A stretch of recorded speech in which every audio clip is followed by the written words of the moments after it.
ठीक है लोगों, इस्लामवादियों का ईरान और हमास वगैरह के साथ खड़ा होना एक बात है, लेकिन जो समझ में नहीं आता वो ये है कि ये वामपंथी वोक पागल लोग जो सबसे ज़्यादा पतित है, मेरा मतलब है ये इस्लामवादियों के बिल्कुल उलट है, फिर भी ये उनकी चापलूसी करते हैं। ये मानव सभ्यता के सबसे बड़े रहस्यों में से एक है, तो इसे देखिए। एक ईरानी आदमी एक वोक पागल लड़की से भिड़ता है और उसे ईरान की स्थिति पर सबक देता है। आइए सुनते हैं। इजरायली झंडा जिसका इस्तेमाल इजरायली सरकार जायज ठहराने में कर रही है। मध्य पूर्व की बदनामी, फिलिस्तीनी वामपंथी चीजें और इस्लामिक रिपब्लिक का झंडा लहराने के विरोध में मैं इजरायली झंडा लहरा रहा हूं। हम इजराइल से प्यार करते हैं। मेरे लोग ईरान में ट्रंप और नेतन्याहू से काम पूरा करने की मांग कर रहे हैं। तुम्हारी हिम्मत कैसे हुई? तुम 9 लोगों की हत्या, 47 सालों तक बंधक बनकर जीने की बातें करते हो। जब शासन ने सिर्फ 2 दिनों में 50,000 लोगों को मार डाला, तब तुम कहां थे? जनवरी में तुम कहां जा रहे हो? तुम बस लेकिन तुम्हारे दुश्मन का दुश्मन तुम्हारा दोस्त होता है।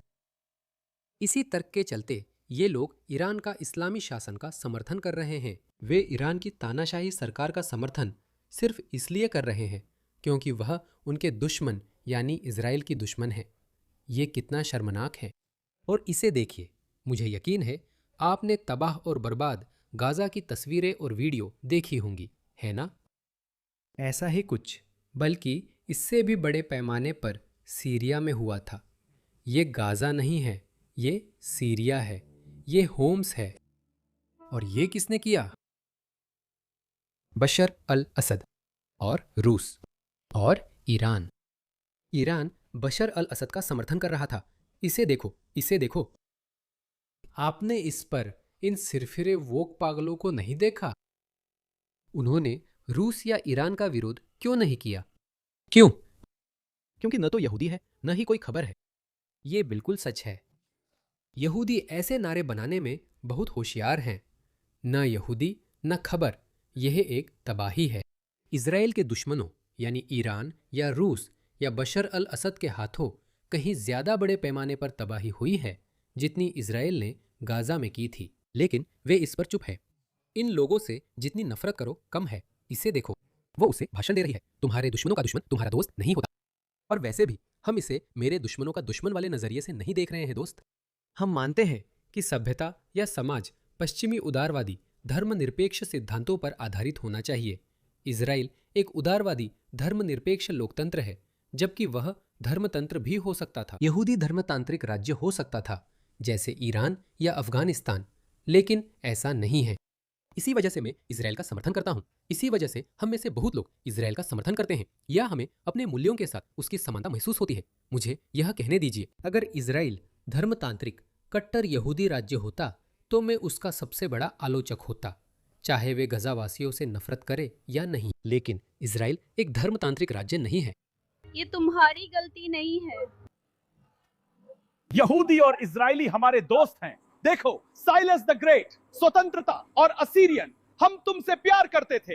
ये हरामी सब कुछ बम से उड़ा रहे हैं और फ्री फलस्तीन के नारे मिल रहे हैं। मैंने अभी आपको दिखाया कि उन्होंने सीरिया में क्या किया। मुझे शर्त है कि इस महिला को कुछ भी पता नहीं है। मैं हमास और हिजबुल्लाह से हूँ। मेरा देश ईरान अब इस बकवास के लिए एटीएम नहीं है। हमारे पास इसे फंड करने का कोई तरीका नहीं है। तो ये लोग आपकी मदद करेंगे। ये लोग आपके उद्धारकर्ता बनने वाले हैं। हाँ, वे हमारी मदद कर रहे हैं। मेरा मतलब है, हाँ बिल्कुल, उनके अपने भी कुछ हित हैं। ईरान के तानाशाही शासन से छुटकारा पाना इजराइल के हित है।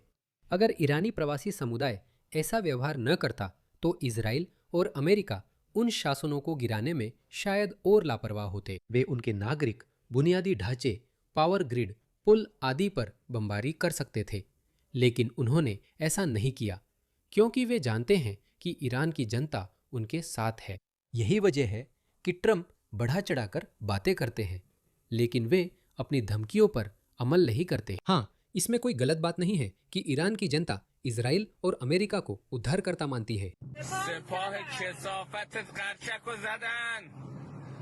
ईरानियों को बधाई, ईरानियों को बधाई। दोबारा दरान मिजान गरम सांस। अमेरिका, इजराइल, इजराइल, भगवान महान है। तो सिर पकड़ने वाली बात थी। मुझे करने दो टरम, मुझे तुम्हें मारने दो, मुझे मारने दो। वाह, धमाके ने खिड़की खोल दी। उसे मारो आमो, बीबी को मारो।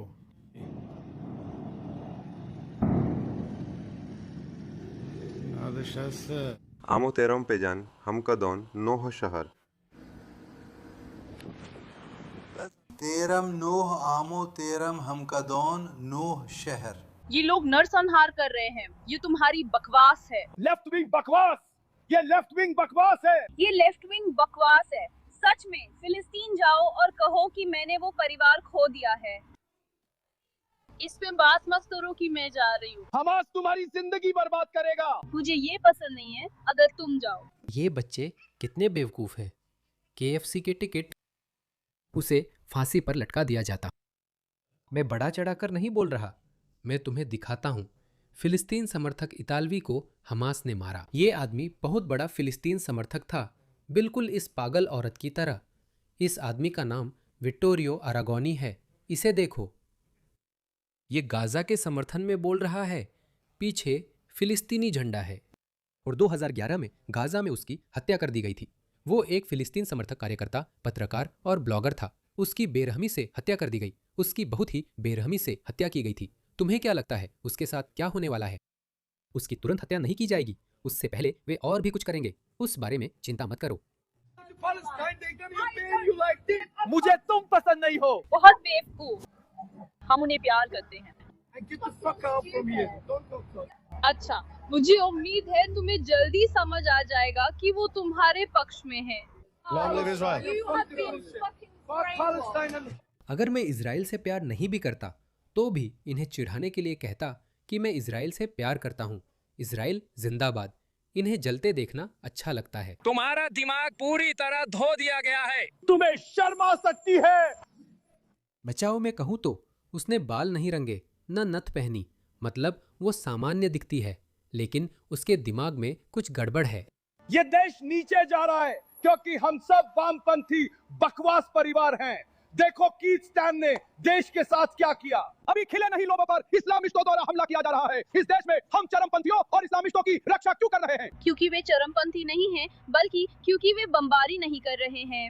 इसकी गलती किसकी है? 7 अक्टूबर 7 अक्टूबर 7 अक्टूबर गलती किसकी है? अगर आप लोगों को रंग भेद वाले राज्य में डालते हैं, अगर आप उन्हें नियंत्रित करते हैं, तो उनके पास एक मौका था।